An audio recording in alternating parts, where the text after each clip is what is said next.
중앙아시아나 남미 일부 국가들에 가면 경유를 팔지 않거나 팔더라도 품질이 아주 낮아서 엔진에 무리가 가는 그런 경우가 있습니다. 실제로 그래서 엔진을 내려야 되는 경우가 생길 수도 있거든요. 보통 차에다가 무시동 히터 많이들 달고 가시죠? 해발 4200m, 그때 정말 필요한 때였어요. 한여름에 영하 8도였는데 에러가 나는 거예요. 다시 이제 낮은 곳에 내려와서 보니까 또 작동이 잘 되더라고요. 이런 로로선들은 차를 보내는 동안에 여러 사람들이 차에 들어와야 돼요.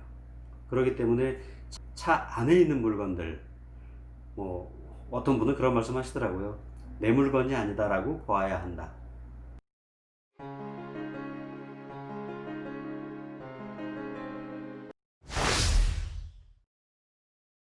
나는 뭐 대도시는 별 관심이 없다. 대자연을 즐기란다. 이런 분들은 C형 캠핑카나 B형 캠핑카 중에서도 뭐 카운티 정도로 구조 변경을 해서 가지고 나가시는 게 좋죠. 그런데 여행 중에는 내가 가고 싶지 않아도 가끔씩은 대도시에 가야 됩니다. 라면도 사야 되고요.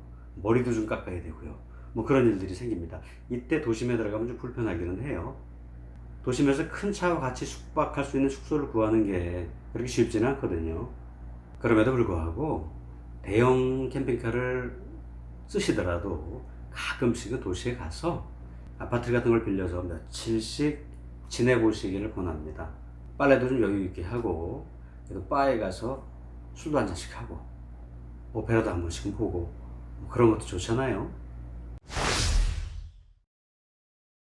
탱고쇼도 좀 봐야 되고, 길거리에 앉아서 에스프레소 마시면서 지나가는 사람들도 좀 쳐다봐야 되고, 박물관도 좀 천천히 둘러봐야겠다. 이런 분들은 대형차를 선택하기가 아무래도 어렵죠. 이런 경우는 아무래도 덩치가 작은 차들이 유리하지요. 근데 또 그냥 승용차만 갖고 다닌다거나 이러면 야외에 나갔을 때 너무 불편한 점이 있어서 그런 부분은 잘 고려를 하셔야 됩니다. 사실 이럴 때 무난한 게 스타렉스급이에요. 도심에 들어가도 어느 정도 감내할 수 있는 정도의 불편함을 가지고 있고, 그리고 야외에 나가도 오지에 가서 며칠을 지내도 또 어느 정도 뭐 감내할 수 있는 그런 정도의 중간 레벨에 있는 정도가 스타렉스급이라고 사실은 생각을 합니다. 그 밖에 캠핑카를 선택할 때 작지만 중요한 몇 가지를 말씀을 드리면요. 경유차에 비해서 휘발유차가 굉장히 유리합니다. 이게 큰 도시만 다닌다면 이것도 사실은 별로 중요하지 않은 점이죠. 근데 중앙아시아나 남미 일부 국가들에 가면 경유를 팔지 않거나 팔더라도 품질이 아주 낮아서 엔진에 무리가 가는 그런 경우가 있습니다. 실제로 그래서 엔진을 내려야 되는 경우가 생길 수도 있거든요. 그래서 세계 여행용 차를 알아볼 때 경유차는 일단 제껴놓고 고르는 그런 분도 계십니다. 냉장고 용량도 넉넉한 게 좋지요. 특히 한식을 주로 드시는 분들, 저 같은 케이스죠. 이런 분들한테 냉장고 용량이 큰 게 좋고요. 아마도 시니어 분들은 대부분 저와 비슷하리라고 생각됩니다. 차 배터리 용량도 허용되는 범위 내에서 넉넉히 가져가시는 게 좋지요. 오지에 가면 전기장판도 써야 되고 냉장고도 돌려야 되고 하니까 허용되는 범위 내에서 넉넉하게 챙기시길 권합니다. 뭐 이런 것까지 챙겨야 되나라고 생각하시는 분도 계실 수 있겠지만 차에 그 안전고리를 하나 가져가면 좋겠다고 저는 생각을 합니다. 뭐냐 하면 우리 아파트 도어를 이렇게 열면 요만큼만 열게 해주는 고리 있죠? 그런 고리를 하나씩 설치해 가면 좋을 것 같아요. 왜냐하면 지배를 횡단하시던 분들 중에서 도둑이나 강도들이 안에까지 들어와서 물건을 털어가지고 간 경우가 있었거든요. 이런 경우에 이런 안전고리를 걸어놓고 쓰면 좋을 것 같아요. 그리고 이런 것도 있죠. 보통 차에다가 무시동 히터 많이들 달고 가시죠? 근데 저만 그런지 모르겠는데 이게 잘 작동이 되다가 해발 4200m, 그때 정말 필요한 때였어요. 한여름에 영하 8도였는데 이 무시동 히터를 믿고 올라갔는데 에러가 나는 거예요. 그래서 결국 뭐 전기 히터를 쓰기는 했습니다. 근데 정말 중요할 때 얘가 작동이 안 됐던 거였고요. 근데 다시 이제 낮은 곳에 내려와서 보니까 또 작동이 잘 되더라고요. 고지대에 올라가면 무시동 히터가 작동이 안 될 수도 있다 라는 점도 참고하시면 좋겠습니다. 대륙간 이동을 할 때 차를 배에 실어서 보내야 되죠. 이럴 때 차를 컨테이너에 넣어서 보낼 수 있으면 여러모로 유리합니다. 첫째는 컨테이너 선들은 많아요. 그러니까 내 차를 실어 보낼 배들이 많은 거죠. 둘째는 차 안에 있는 물건들을 도난당할 우려가 없는 거죠. 컨테이너에 차를 집어넣고 잠근 다음에 그 키를 제가 가지고 가기 때문에 도난당할 우려가 없는 거죠. 근데 그렇지 않고 그냥 차를 배에 실어서 보내는 로로선이라고 하는데요. 이런 로로선들은 상대적으로 배편이 적습니다. 그리고 차를 보내는 동안에 여러 사람들이 차에 들어와야 돼요. 그렇기 때문에 차 안에 있는 물건들, 뭐 어떤 분은 그런 말씀 하시더라고요. 내 물건이 아니다라고 보아야 한다. 그리고 어떤 분은 가져갈 수 있는 모든 것을 다 가져갔더라. 또 어떤 분들은 뭐 없어진 거 없이 잘 도착이 됐더라. 여러 가지 경우가 있는데 아무래도 걱정이 되죠. 그래서 뭐 컨테이너에 집어넣을 수 있는 사이즈가 유리하다. 이 점도 참고하시면 되고요. 좀 더 소상한 부분들은 다음 편에 말씀드리겠습니다. 캠핑카는 꼭 국내에서만 사야 되는 건 아니죠. 그리고 요즘에는 외국에서 차를 구입해서 여행하시는 분들도 점점 많아지고 있어요. 국내에서 구입하는 거야 뭐 차의 종류도 많고 판매하시는 분도 많아서 제가 뭐 따로 말씀드릴 필요는 없는 것 같고요.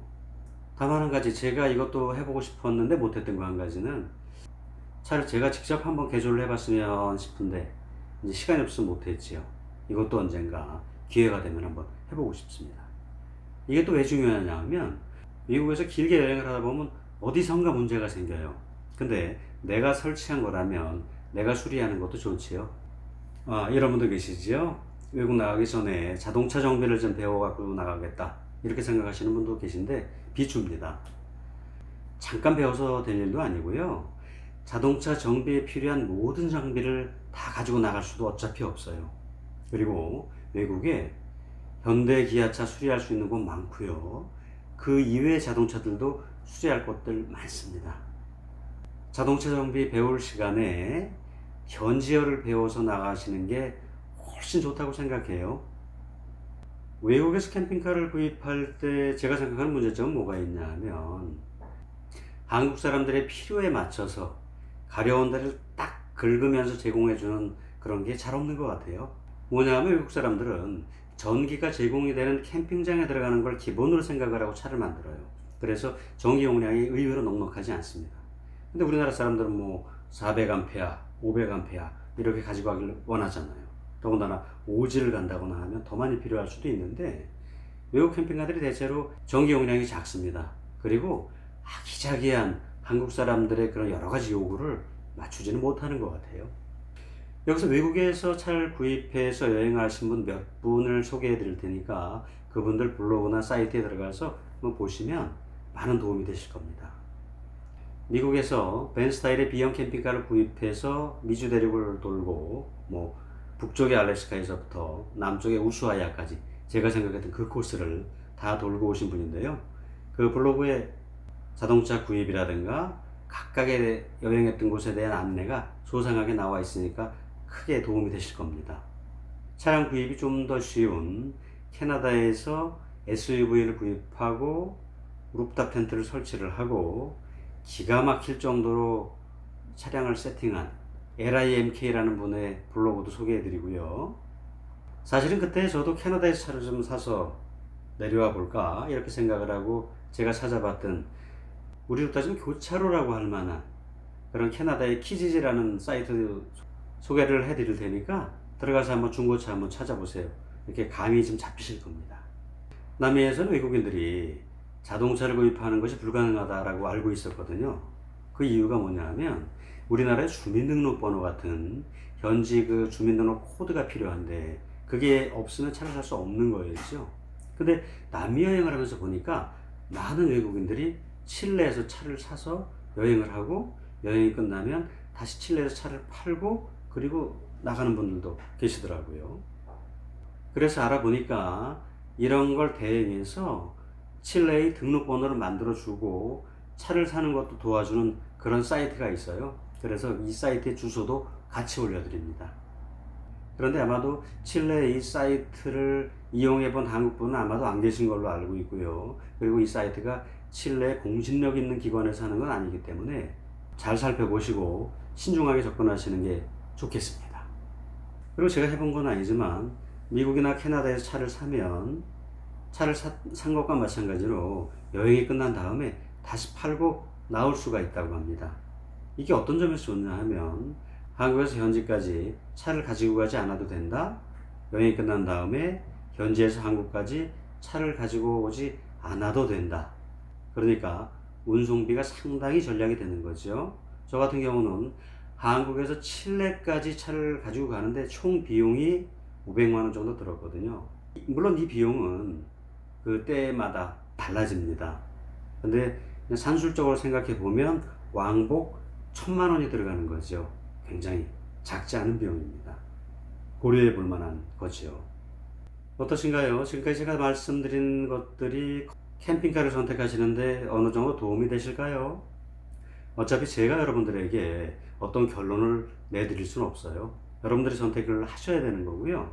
다만 제가 좀 더 적극적으로 조언해 드릴 수 있는 것은 여행 스타일을 잘 살피시되 아내의 여행 스타일을 더 잘 살피셔서 결정하시라는 겁니다.